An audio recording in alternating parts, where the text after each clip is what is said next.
Like it's my go-to move. Just start everything. Does this lighting suck? No, it sucks worse without it. I'll tell you that much. For free. Great. Hello. Remember that time I went live on YouTube like forever ago to talk about books? And then today I decided I was going to do it and talk about podcasts and YouTube channels and things that I would recommend or that have been helpful to me. And despite my very best efforts, believe me, I had them. I had efforts that were good to try to prepare for this. Life happened, kids happened, madness happened, and the most I've been able to do is scribble down some notes on an envelope. So legit shooting from the hip on this one. But that's okay because really the recommendations is almost a pretense just to hang out and get to know some people, because in the last like month there's been a pretty decent influx of new subscribers, which I super appreciate. And I just wanted to talk to everybody and say hi and thank you and tell you that I love you and I'm thinking about you and I'm praying for you. And also wanted to give people an opportunity to learn more about the channel and ways to support, and also do a little ask me anything. So let me start with the middle of the three options before we get into all that. There's a bunch of different ways to support the channel now. I've kind of decided to really put some effort into this, and I just appreciate everybody that's been watching and commenting, which has been freaking amazing. Best and easiest way, subscribe. Come on now. I think it's, everybody pulls up the percentage, but I'm pretty confident mine's like 96% of people are not subscribed. So if you would do that very little thing, that would be splendiferous. I would greatly appreciate it. I also want to start doing something special here on YouTube for people who support. So there's now the option to join the channel as a member, and it's literally like the least expensive option I could set, I think. Once that kind of gets popping off, then I am happy to start making all videos available to you a week early, which would be dope. Also got now like super chat things, which is rad. So when we do questions, Q&As, ask me anything, I'll give priority to super chats, but also to local supporters, which I see Alex is hanging out. He's a local supporter. So how's it going? It's going great. Binium. I like it. So yeah, and you can always check out locals, that's where it's happening. That's where the real stuff is happening. That's the community. Basically, every clip I've been posting here has been a snippet of a live stream from locals. And we're doing a bunch of cool stuff. We're actually starting to talk about maybe doing a pilgrimage together. So if that's something that interests you, I know those pilgrimages are all the rage right now. But we're looking at a few different options and trying to plan it out that works for everybody's schedules and finances, and trying to find like a good company to lead us. But there's been some talk about going to, funny enough, going to Egypt or going to Greece, or even doing like somewhere in Eastern Europe where East meets West, which seems to be really vibing with the channel. So if you're interested in that sort of thing, pop over there. We're also, I just announced over there that we're starting an A Dose of Theosis Pen Pals Club. Come on. I wish I could, will this work on here? Come on, we got to get some of this going.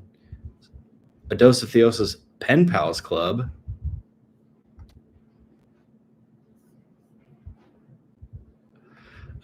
So get on over there if it's something you're interested in, because who doesn't love mail? And in a world of digitized relationship building, it's nice to have some analog connection with one another.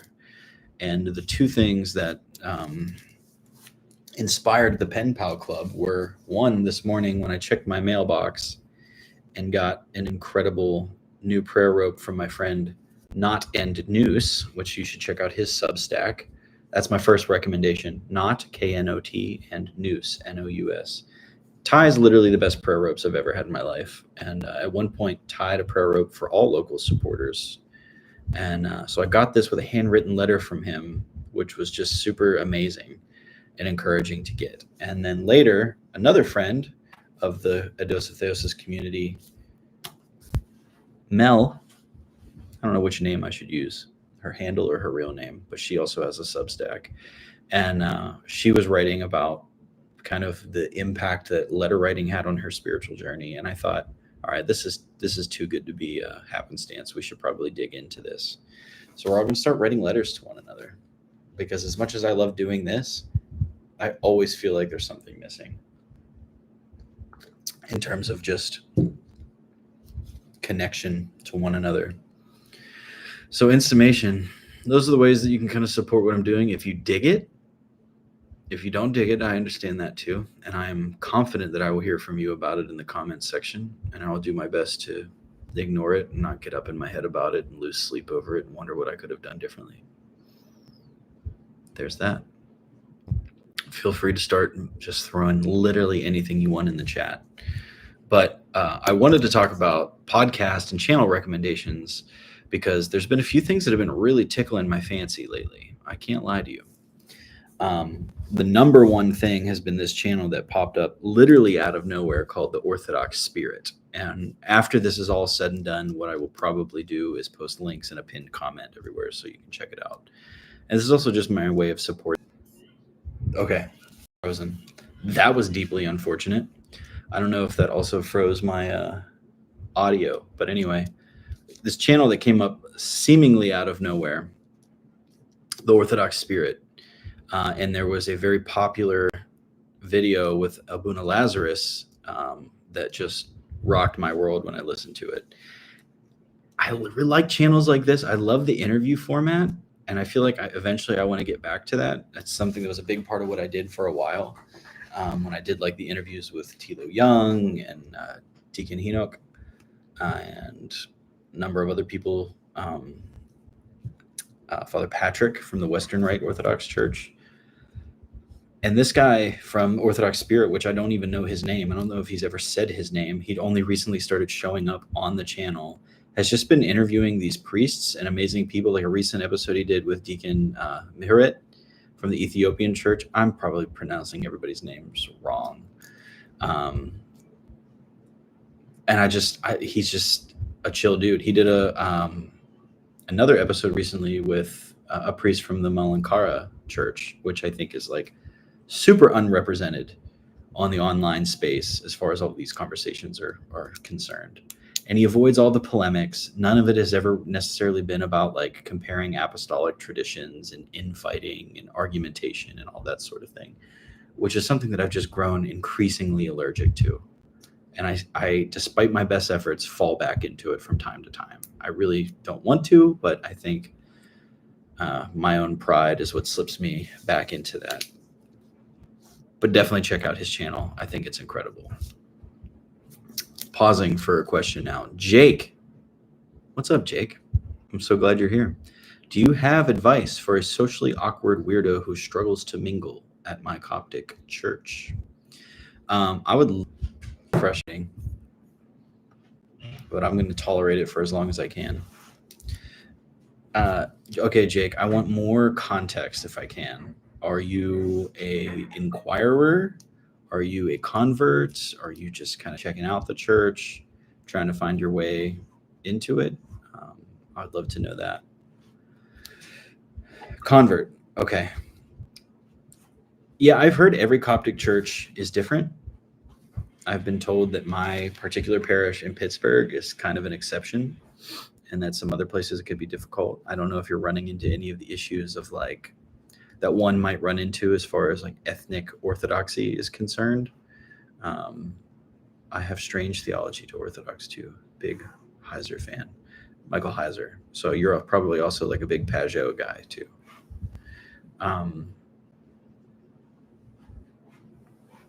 No. Right on. Okay, cool.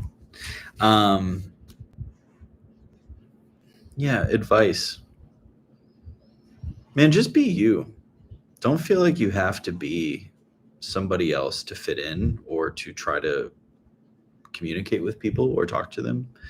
On one hand, like just start showing up. showing up is like literally over half the battle. If there's anything that like your fellowship group has, or anything in your age bracket, or any nights out or whatever it might be, just show up to that stuff. And I know that it might not feel the most comfortable and it might be hard, but if you do your part in showing up and you're prayerful about it, like you legitimately want to connect with your parish, you want to get to know these people and do life with them and have a relationship with them and become part of the unit that is your Coptic Orthodox parish, then prayerfully attend to these things and pray that like God would connect you with the people that are going to understand you, that are going to hear your heart, that are going to just feel what you're talking about, even if they don't understand it. Like even if they're not big Heiser fans, at least they'd hear you out.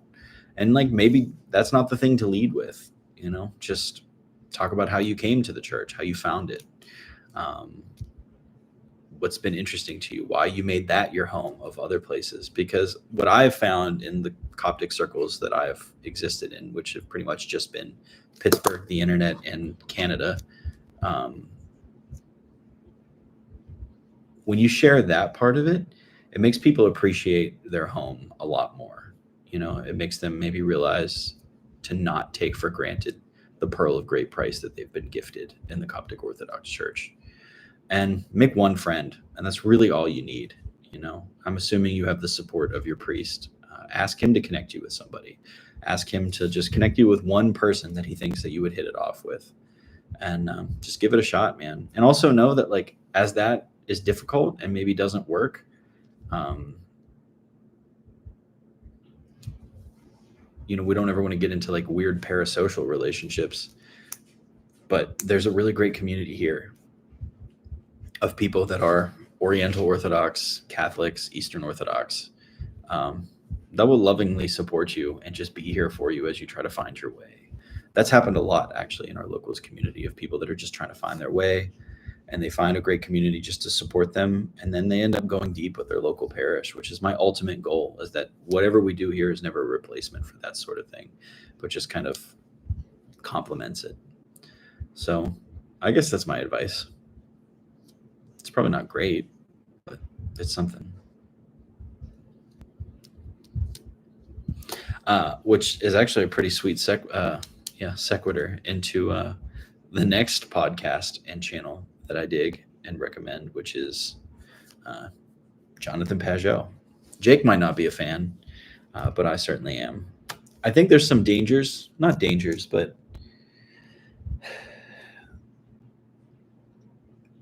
maybe some quirks with Pajot, because he's digging into a world that most people don't. And if that's your on-ramp into like Orthodox stuff, it's the same critique I maybe have with the Lord of Spirits podcast, which is that when you're focused on this fringe, almost esoteric stuff, if that's what people are leading with in their introduction to the faith, they tend to stay there. I've found over time, it's taken me years and I'm not even like a diehard Pajot fan, but I like him. And I've had the opportunity to meet him one time, give him a ride to the airport and talk to him about stuff. And he's just such a normal dude, which is really what made the whole thing accessible to me. When I realized like, okay, like this is just a guy who's able to have a normal conversation with people, and not just like deep symbolic conversation of dissecting societal nuances that are going on around us.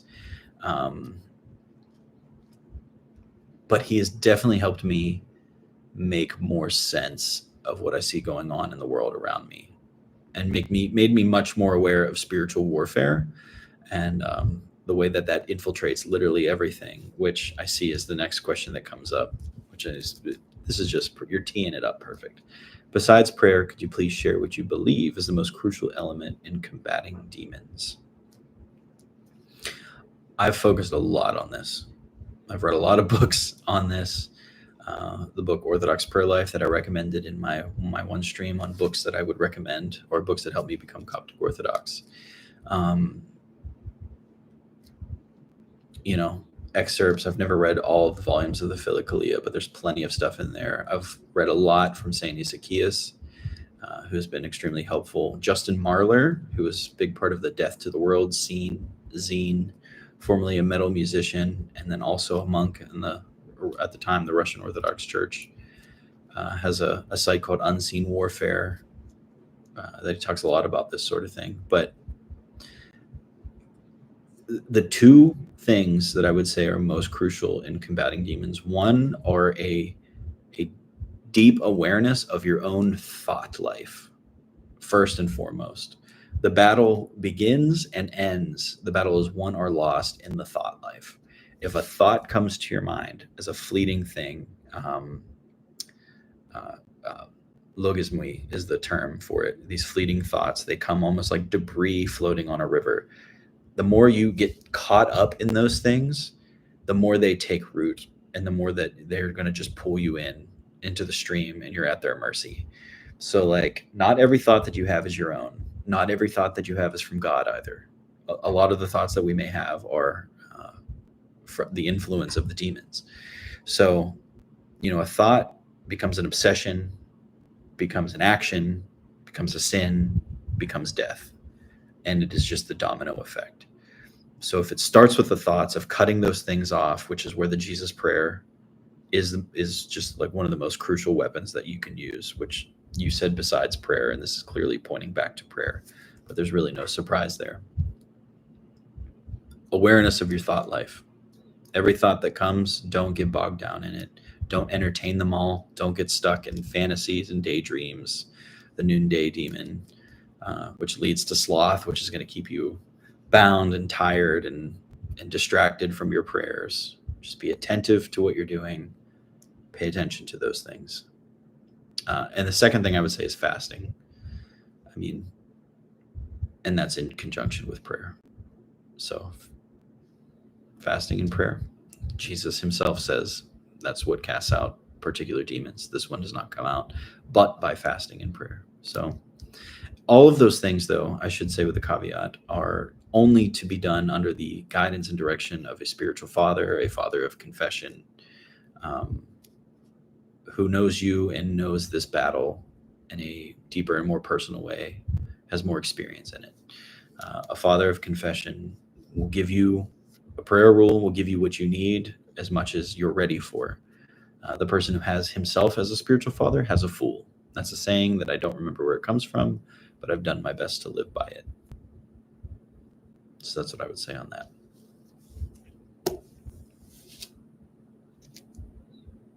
Next channel, obvious one, Coptic Orthodox Answers. I love those guys. I had the blessing of being on that podcast, but I've listened to it for years.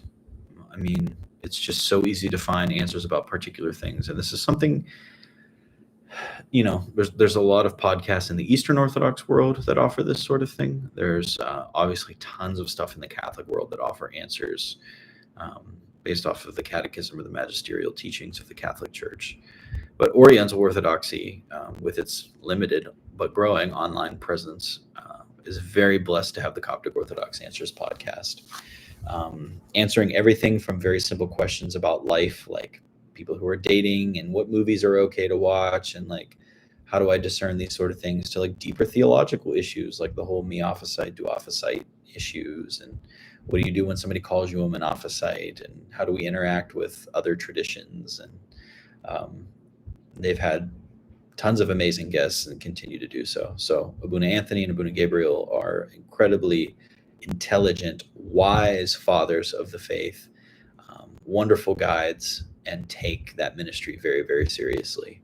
So if you haven't, for any reason, ever checked out the Coptic Orthodox Answers podcast, you absolutely should. I think it's very refreshing, and they don't get bogged down in the polemics as much as people maybe try to pull them into them sometimes. The humility of the Coptic Church is on full display with those two men, thank God. So check it out. Another one, which is a sleeper that not many people know about, and was one of the first channels I discovered somehow when I first even started investigating Oriental Orthodoxy. And it's a channel called The Polish Miaphysite. This dude is cool, and he has not made content in a very long time. And I wish he would come back. But I was looking for any converts I could find because I just hadn't found any. and somehow came across a video of this dude's baptism and found a couple other videos of him talking about just church history and what do we make of liturgy, what do we make of the priesthood, the sacraments, these sort of things. And he's incredibly well read and well spoken. He was on his way to becoming a Protestant minister and kind of discovered the ancient faith, got caught up at the point of Chalcedon, and fell on the side of the Oriental Orthodox. He had a series of blogs on his website. I think it's just a Polish Miaphysite WordPress page, which I can share the link to as well, and had some great writings on there, but just hasn't done anything in a long time. So if he's out there and he hears this, I would love for you to make more stuff. I don't know what he's up to these days. I did get connected with him on, I think it was LinkedIn of all places, and we had a little bit of an email exchange. And he brought up some interesting points. I don't know if it would be okay to share those publicly, but basically at that point in my journey, I was stuck between Orthodoxy, Eastern Orthodoxy, and Catholicism. And then Oriental Orthodoxy came into my view. And as I studied the ecumenical councils at the bequest of a Catholic apologist who kind of really assured me that if you study the ecumenical councils, you'll come out on the side of Catholicism with the papacy. Once I hit Chalcedon, I realized, okay, the Orthodox position here is really strongly displayed by Alexandria and the other Oriental churches, and that they still they didn't just accept the tome of Leo. So I told him that it was interesting to me and felt like of the two options, it felt like I had to go one way or the other. And ultimately, as much as I love the Catholic Church, and I think there's a lot of brilliance in Catholic social teaching, and there's a lot of utility in Catholic magisterial authority, obviously I didn't go that route. I ended up in the Coptic Orthodox Church, and I still pray for unity between all the churches. But that, he seemed to back that up for me when I got in contact with him, where he was like, yeah, I think those are that makes the most sense. So besides a personal connection, it made me feel maybe not so alone. I got two more written down here, and I'm also open to any suggestions that you might have, because I would love to check out whatever you're listening to. Another one is a friend of mine, Kyle King, in Barrel Aged Faith, who was Catholic, has become Eastern Orthodox, and just runs a beautiful channel that's generally very ecumenical in spirit. And he just does a good job at seeing all sides, and will have any kind of guest on. And he's just a gentle soul who also doesn't get caught up in the polemics. So, unstable, please wait while we try reconnecting. Anyway, check him out. I like him. Why do you think some individuals experience more hardship than others? Yeah, I think it depends on what you mean by hardship. On one hand, I've arrived at a point in my life where I feel like things that come as hardship really are a blessing. In the same way that there's that question in the scriptures with, the man born blind. Rabbi, did his parents sin? Did he sin?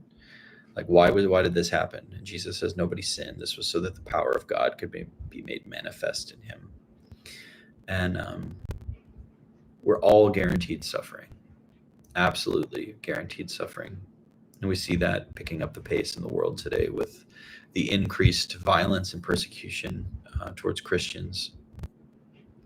For a long time, I had a hard time even acknowledging the fact that Christians were a persecuted people.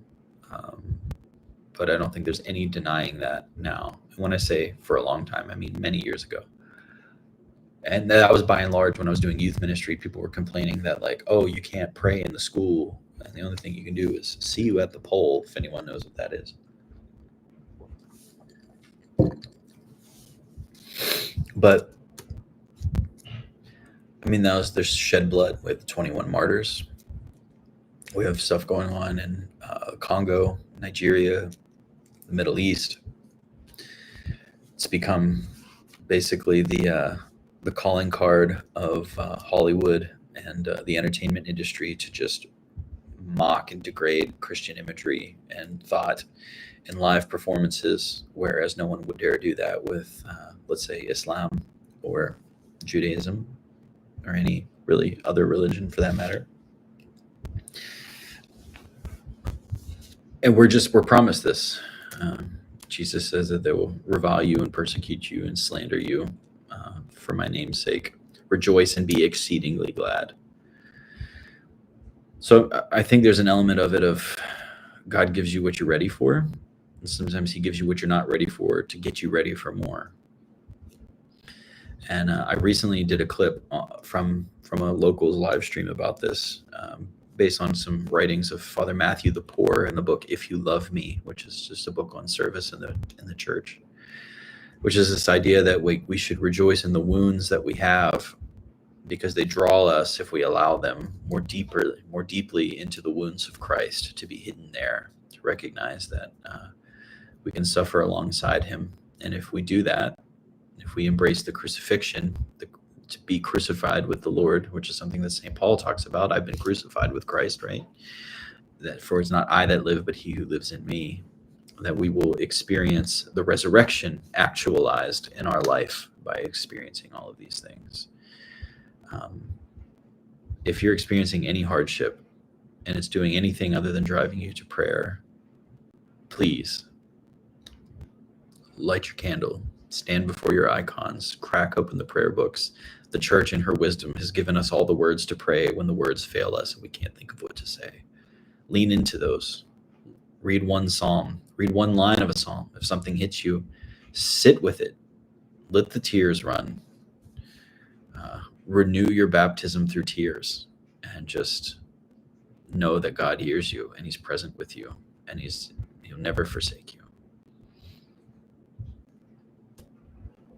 Hopefully that's of some consolation.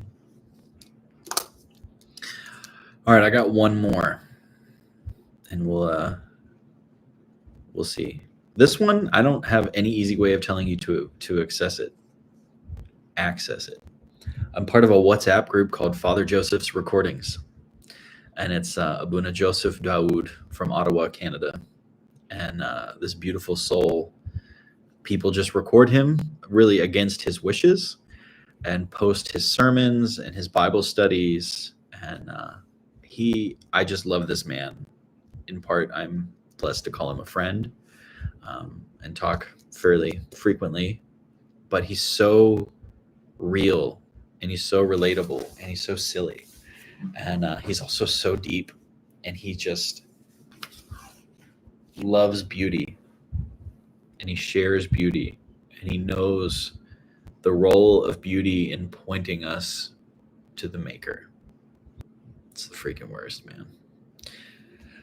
So I don't know how to tell you to do that. Maybe if you just search Father Joseph Record Google Drive somewhere too. Or if you're lucky enough to know someone who knows someone who knows someone, they can add you to that group. I'll see if I can find a way to get a public link for it, to share it for people. But I think it's some of the most edifying stuff that I listen to. What's going on with that? And who doesn't need edifying, encouraging content? It's not even content. Let's just avoid that word. Like, he's not doing anything for the sake of content. There's no content culture there. It's just a father shepherding his flock, and his flock sharing his voice with others who need it. So it's incredibly enriching, and I actually need to fill my life with more of that, and not just stupid things or entertaining things, but truly edifying, soul enriching things. But you got to check it out. There's so much more I want to say about him, but there's certain things that he wants anonymity for, and I guess I'll have to honor that. If you know, you know. That's the stuff that I listen to regularly. If you have any suggestions, also I'd be interested, anybody who's listening who is a member of the Coptic Church or any Oriental Orthodox Church, give me a shout out. There's this other dude that I listen to sometimes, Deacon Andrew. I can't remember his last name. That's his channel. He makes some pretty decent content. I like when he sticks with spiritual life stuff and kind of strays away from sort of the combative stuff. The Lion's Den is another one that I actually don't listen to. I don't know that I've ever listened to. I like the idea of it, but I just don't want anything to do with debates. I think I'm done with all of that. I really do. And I'm grateful for it. I spent a lot of time in that space, and I can tell you I lost a lot of peace over it, because at the end of everything, our bishops and saints have been arguing and wrestling over all of this stuff for 2,000 years. And if not, there's no clear-cut answer. Like, it is not my position. That's a problem, right? Especially for those of us coming from like a Protestant point of view or an evangelical point of view. We are the arbiter of truth. It's our interpretation of the scripture, and we then apply that to it's our interpretation of church history. We're the ones that determine what is true. And it's very terrifying to hear somebody say, that's not how this works in the Orthodox world, in the apostolic world. You submit yourself to the holy tradition of the church, which is authoritative, and you are conformed to the truth through beauty, which when I read, let me see if I can, this book here, The Ethics of Beauty, which I haven't finished, talks about how that flips kind of the Socratic transcendentals around. So everybody says the true, the good, the beautiful, where this says like the Orthodox way, the apostolic way is you start with beauty, and beauty draws you in and shows you what is good so that you can become true. So when we approach the starting line of orthodoxy, it's not us. We have to do a little bit of that work to know that it's true enough to trust. And then you have to dive all the way in, which is horrifying. But that's literally the path of a disciple. That is the path of one who is called, which is what happened every time Jesus called somebody. Drop what you're doing, come and follow me. What did he do before that? He gave them some breadcrumb, right? He gave them some inkling of something to know that they could trust this man, and then they follow. And everything else, they're led into all truth by seeing the beautiful and the good, and the Holy Spirit leads them into all truth. And Jesus promises that. He says, you can't bear it all right now, but I will lead you into all truth. If you just come to the safe harbor, the ark of salvation, where the Spirit of God rests. I don't know where I started and when I went into that tangent, but it was worth saying.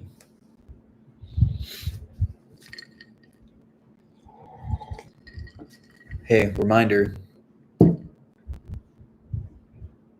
consider subscribing. I've been enjoying making more things here. It's been nice getting to interact with people in the comments. People have been genuinely awesome. And I'd love to share more with you. So if you haven't subscribed, if you've been watching at all, or if you're watching for the continue playing the whole time, or if there's going to be these long periods of silence where it froze.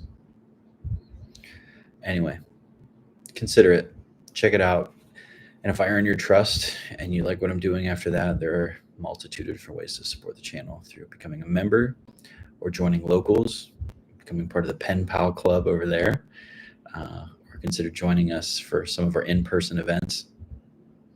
We'd love to have you. Links are everywhere. They're in the description of literally everything. So with that, if you have any questions, please fire them off. We've had a couple good ones. I'd be happy to talk through things, prayerfully answer what I can. Otherwise, we'll start winding down. Is this not one of the most beautiful prayer ropes? Like, you can't see the marbly colors in it. And this one has 41 knots, which is not common. But when I pray in the Agbeya, there's a part that has 41 Lord have mercies. And rather than counting on my fingers every time, it'd be nice to have something that I can just kind of go along. And when I get to the end of it, I know that I've done them all. So Peter at Knot and Noose hooked me up with this. It's 20 knots on each side and one bead, so I know when I'm halfway through.